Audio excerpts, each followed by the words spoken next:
Column grid lines are used to equally space your columns in your project. They're also used to be able to quickly locate your columns in your project. To draw in column grid lines, you'll find underneath the Architecture tab on the ribbon, on the Datum panel, there's a command called Grid. Select on the Grid command, move your mouse down into the drawing area. Over on the left-hand side, toward the bottom, between these two elevation tags, make your first click. Move your mouse straight up, then click again just a little bit below this top elevation tag, but straight up at a 90-degree angle. If you zoom in at the top, you'll notice that this is a number 1. This is our first grid bubble. Revit likes to keep things in order, which means the next one that we draw will be number 2. The one after that will be number 3. The same thing would happen if we had letters. So if this was going to be A, the next one would be B, and the following one would be C. Zoom back out. Move your cursor down toward the bottom of the screen again. When you see these temporary dimensions show up, I don't care exactly what the dimension is at the moment. We will adjust this later. So just click when you see that temporary dimension. Move your cursor up on the screen. When you're lined up with the column grid bubble up at the top of this grid line, you'll see a dashed line going between the two grid bubbles. Click when you see that dashed line. This means that these two grid bubbles are lined up with one another. Let's do the same thing for the third grid bubble. Come straight up and click again. Now, if we wanted to have a specific distance between these, we can do that as well. As soon as you see this temporary dimension show up, in this case it shows up as being 25 feet on my screen, type in 20. This is going to give us a 20-foot distance between the first one that we place and the next one that we place. Hit enter, and you can see that it's now made a 20-foot spacing between this one, which was the last one that we had placed, and this one, which is the spot that we just clicked. Come up, click there, and do this one more time. You can either type in a dimension or just eyeball it, clicking and moving straight up. If we zoom in, we'll see that it's 1 through 5. Because of that order, it means that the next one that we will have will be number 6.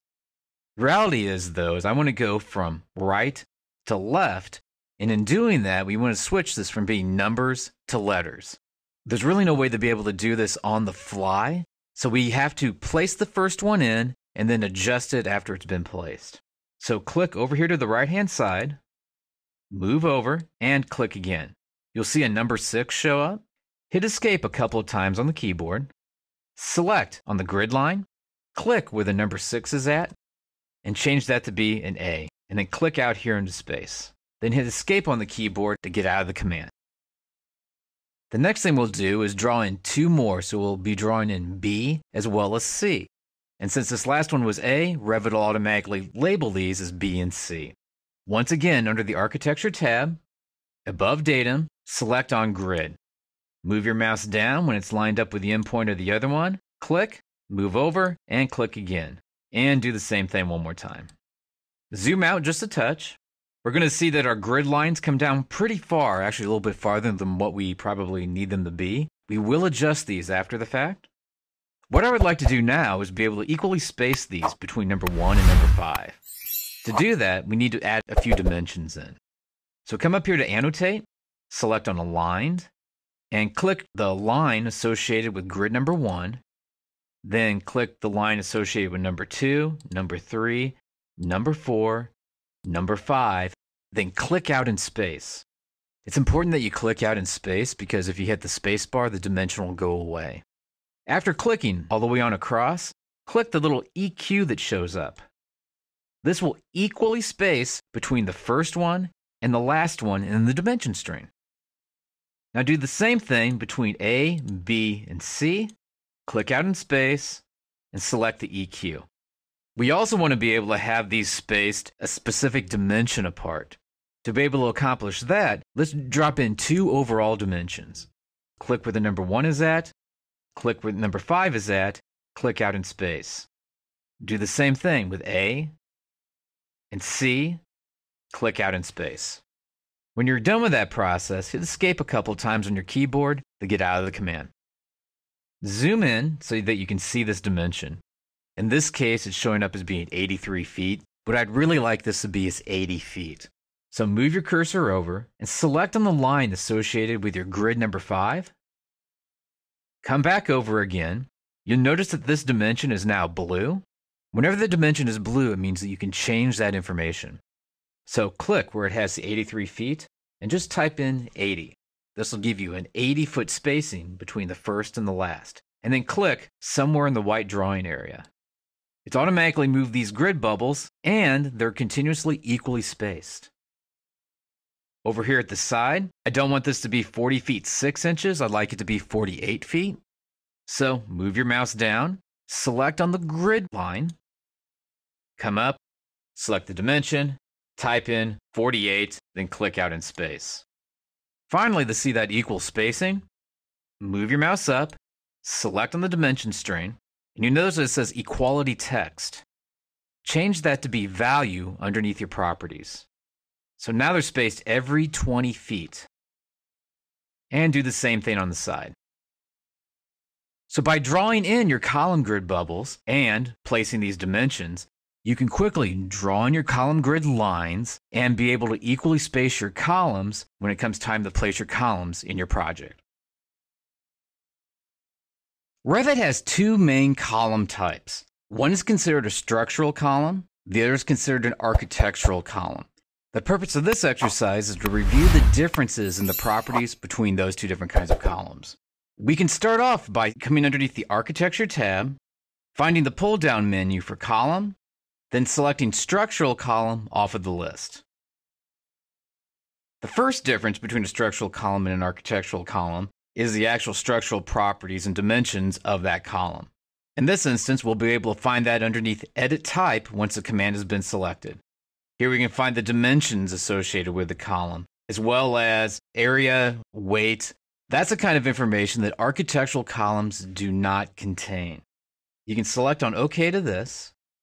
Next, over here on the ribbon, we can see that there's two different kinds of columns that we can place. One is a vertical column, and the other is a slanted column. All architectural columns by default are automatically vertical. If you want an architectural column to slant, you have to model it that way in the family editor. Structural columns are not that way. Structural columns you can have be vertical or slanted simply by clicking on the icon up here at the top of the screen. Another difference between an architectural column and a structural column is here in the options bar, where we can see this is 1-click and 2-click. Structural columns, when slanted is chosen, will allow us to click once for the base and second for the top of the column. By doing it this way, we'll be able to specify the point where that column will begin, as well as the second point in order to be able to create the slant. Architectural columns natively inside of their properties already have that built in. If we select back on vertical, we'll see that the only option that's available to us now is going to be either depth or height. Make sure that height is chosen for this exercise so that the column will go up when it comes time to draw it. Another special feature associated with just structural columns is at grids and at columns. At columns will automatically center structural columns anywhere an architectural column is located at. At grids will automatically center the structural columns any place a structural grid is located at. Let's go ahead and take a look at grids. So select at grids off of the ribbon. Zoom in slightly to the small structural grid that we have drawn in place. Left click once and hold the mouse button down. Highlight over the structural grid. When we let go of the button, this particular column size and type will then get placed at each location where this structural grid is crossing each other. So let go of your button. You'll immediately see each of those columns in place and click the big green check mark. That's a feature that architectural columns do not have. They cannot automatically attach themselves to structural grids because they're simply architectural and they're not structural in their nature. If we would move a structural column, though, up here and have it touch a wall, and then select any place along the wall, one of the things that you'll notice about the structural column, if you hit escape a couple of times to get out of the command after placement, is that the structural column will just sit there. It doesn't change. It doesn't have any property differences associated with it. On the other hand, this is one of the major differences with architectural columns. If we look underneath Architecture, Click the pull-down list and select the architectural column. The fact this is rectangular doesn't really matter. This could be any style of architectural column, no matter how ornate, and it would still have these properties when it comes time to select against this wall. Architectural columns, unlike their structural counterparts, if they touch a layer of material, they'll automatically take on the properties of that layer of material that they're touching along walls and surfaces. This allows us to do such things as pilasters very quickly and easily using architectural columns. You'll also notice that with architectural columns that we don't have all the rest of those tools that we had available with our structural columns. That's one of the major differences or advantages to using structural columns, is that they have extra tools for quick and easy placement. But the advantage of the architectural column is that whenever you place them up against an object, they'll take on the properties and materials of that particular object type. So, architectural columns allow you to place them and they'll take on the properties of any object that they select, while structural columns will allow you to place them along column grids or even inside of existing architectural columns by selecting on the appropriate tool. In this case, I'll select at columns, select on the inside of this particular architectural column, and click the big green check mark in order to place our structural column inside of it. In this exercise, we're going to learn the two different ways to load architectural and structural columns into a project environment. To do this, move up here to underneath the Architecture tab, come over here to where we have Column, expand this out, and execute the Architectural Column command. You'll notice that underneath the Type Selector list under Properties, we currently only have a rectangular column loaded in our project, and it happens to have 3 different sizes associated with it. What I'd like to do is load in a round architectural column into the project. To do this, since we already have the command active, the quickest way will be to come over to Load Family. There are technically 2 different spots where we can load columns into a project. The first one is right here at Columns, and ultimately this is where we're going to be going. This is where all of our architectural columns are located at. There is another spot called Structural Columns. Anything underneath the Structural Columns folder is going to be specific, though, for the Structural Columns command. So we don't want to do this right now because we're going to be loading in architectural columns, and that's what we have loaded as our command. So come back up here to the top and double-click where it has columns. Here we have a few of the default column shapes. You can see that we have some of the more ornate ones, including Doric. But the one that I want to choose is going to be the round column. So highlight on Round Column and click on Open. When you do this, over here underneath Properties on the Type Selector list, we'll now see the round column family has been added, as well as 3 different sizes associated with our round column family. Now, these were architectural columns, and if at this point I'm wanting to place them in, I could. But let's see the process of being able to load in our structural columns next. Hit Escape a couple times on the keyboard to get out of the command. Now technically we could have went through that exact same process and then selected on Structural Column, Load Family, and then loaded in Structural that way. The other option though that we have is, instead of coming through the command itself, is to come up here to the Insert tab and selecting on Insert and simply selecting on Load Family. Find that Structural Column folder, double click on it. Next, find the shape that we want to be able to load into the project. I'm going to double click on Steel in this case. We can see the different shapes that are available. I'm going to choose the very bottom one, the W wide flange column, and click on Open to that. Now, unlike that architectural column, once you load that family in, it will load all the sizes in as well if you don't have the defaults changed from what they are. By default, with structural columns, you'll get a list of all the different sizes that are available. So instead of loading all those sizes in at once, the structural columns will allow you to choose which sizes you want to be able to load off of the list. And you can see that you have basically the entire structural steel catalog and its sizes loaded here into the project. Just so you can see it, I'm going to highlight on the very last one, the W4x13, and click on OK. It may give you a big warning message saying, do you want to override the existing version? And that's okay. Go ahead and do that. It's not going to actually hurt anything. Basically, it's saying there's already a W-size column load it into the project? Do you want to add extra sizes to it? And we're going to be told yes to that question. Now that we've done it, you'll notice that it's not automatically trying to place it because we're not actually automatically in the command. We would have to once again come back underneath Architecture, execute the structural column command, go to the pull-down menu, and right here where we have the W4 by 13, this is that new size that we had selected off of the list. And if we would pick it, move over into the drawing area to place it, we would now have that W4 by 13 column inside of our project.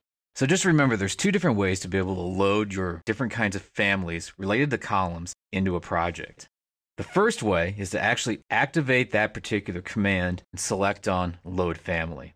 The other way that you can load in families, in this case column families, into your project is to move over to the Insert tab, click on Load Family, and find the appropriate family style off of the list. In this exercise, we're going to place architectural columns inside of our project. To begin, come over here to your project browser and make sure that you have your Level 1 floor plan up. Next, underneath the Architecture tab, go to Columns, select on the flyout menu, and then choose Architectural Column off of the list. And I'm going to move down and select the Properties tab. We can see that we have round columns and rectangular columns available to us. This pull-down list is the type selector list, and the type of column that I want is a 12-inch diameter round column. So select on the words 12-inch diameter, and that's going to now place that kind of column inside of our project. You'll notice that Moves with Grids has a check mark. What this means is if these grids that we're getting ready to place our columns on should move, the column will move along with it. Now, zoom in just a little bit so we can see each of the lines that are crossing each other. Also, take special note up here on the options bar. Make sure that this spot right here says height instead of depth. If it says depth, the columns will go down. We want all the columns to go up. Also make sure that where it has level 2, if yours says a different level or if it says unconnected, verify that this is level 2 because that's the height that we want the column to be, going from the first floor or level 1 up to our level 2 elevation. Once you've done those things, zoom in a little, and where these two lines highlight in blue, it'll almost feel like it snaps in place. Click in order to place your first column. Continue to do this with your architectural columns in each location on the structural grid. The command will actually stay active, so as you're moving around, you'll be able to click again and again and again. You want to make sure that in fact you do get the intersection of this structural grid as you're placing your columns in place. Now a special note to be aware of, because height and level 2 has been checked, that means that these columns, even though they look two-dimensional in plain view, in fact, have a height of whatever is associated with our level 2. To see this better, if you move to your project browser and open up your south elevation view, you'll now see each of those columns coming up to level 2. Also, if you move up to the top of the screen, you may have a little house up here. If not, and you're like me and you have the double arrows, just select on the double arrows and then pick on that little house. The little house is the default 3D view, and that'll take us to a 3D view of your columns. And these are all the architectural columns that we just placed. So remember, when it comes time to place columns, go to the Architecture tab, choose the type of column you want to place, in this case architectural. Make sure that on the type selector list, you have the type of column that you want to place selected. Then make adjustments on the options bar as far as where you want the base level of your columns to be, as well as how tall you want your columns to be. Then select in each location that you want your columns to be located at, and this will place your columns at the right height in the right locations inside of your architectural model. In this exercise, we're going to learn how to copy columns from one floor up to the next floor. Now, the reason why you'd ever want to do that is because when you first model a three-dimensional column like this, you want it to be modeled to real-world dimensions, such as if that column only goes from the first floor up to the second floor, you want to make sure that it's modeled that way. Then, on the second floor and the third floor, you want to copy those columns up and stack them on top of each other. We can see this a little bit better if we flip to a south elevation view underneath our project browser. So under the project browser, find elevations and double click on south. In this case, we can see that we have our different columns and they're going from the first floor up to the second floor. Now I want to have the ability to copy these from second to third and then third up to the fourth floor. In this case, the fourth floor is actually our roof level. So to be able to do this, our best bet is actually to go into a plan view and select the columns from there. Double click underneath level 1 floor plan views. Zoom in so we're in a spot where we can see the most of our columns. Move your mouse down, get fairly close, farthest to the left and bottom column that we can. Click, hold your mouse button down, and draw a window around each of those columns. And then just let go whenever you're done. If you should happen to accidentally choose something that isn't a column, you have the option of coming up here to Filters and select on the little filter icon up here on the ribbon. And if more than one thing that isn't a column is checkmarked, just clear those check marks out and then select on OK. The next thing that we want to do with all these selected is move over here and underneath the clipboard panel, we want to select on Copy to Clipboard. This is the same as if you were in other Windows programs and you did a Control-C to copy to the Windows clipboard. I want to put extra emphasis on the fact this is not the same as Revit's copy command. This is a different type of copy. So once again, underneath the clipboard, select on Copy to Clipboard. When you do this, you'll notice that the paste command becomes active. Don't click on the picture, select on the word paste. There'll be a few different options available to us, but the one that I want to do is align to selected levels. So select Align to Selected Levels. This will then give us the option to choose which levels that we want to be able to copy our columns up to. In this case, highlight level 2, hold down the Control key, select on level 3, move down and click on OK. Now initially on your screen you might see Revit think for a couple of moments, but you won't see any changes, and that's because those changes have now occurred on the upper 2 levels. If we look at this in a 3D view though, which you'll remember you can either come up to your 3D house and select on that, or under the project browser under 3D views double click on 3D, you'll now be able to see those columns have been copied up from floor to floor. Now this trick doesn't just work with columns. This also works with walls and with floors and anything you might want to be able to duplicate from one floor to the next floor. In fact, we'll probably be doing that whenever we're going to be working with our floors later on in the project. Remember, if you ever need to be able to copy your columns from one location to the next location, in other words, from floor to floor, all you need to do is window around them. After they've been selected, come up, select on Copy the Clipboard, then paste, align to selected levels, choosing the levels you'd want your columns to go to. Now I'm going to come down here to South and double click on that. And you'll see each of your views update and your model as a whole will update with those columns in the appropriate locations.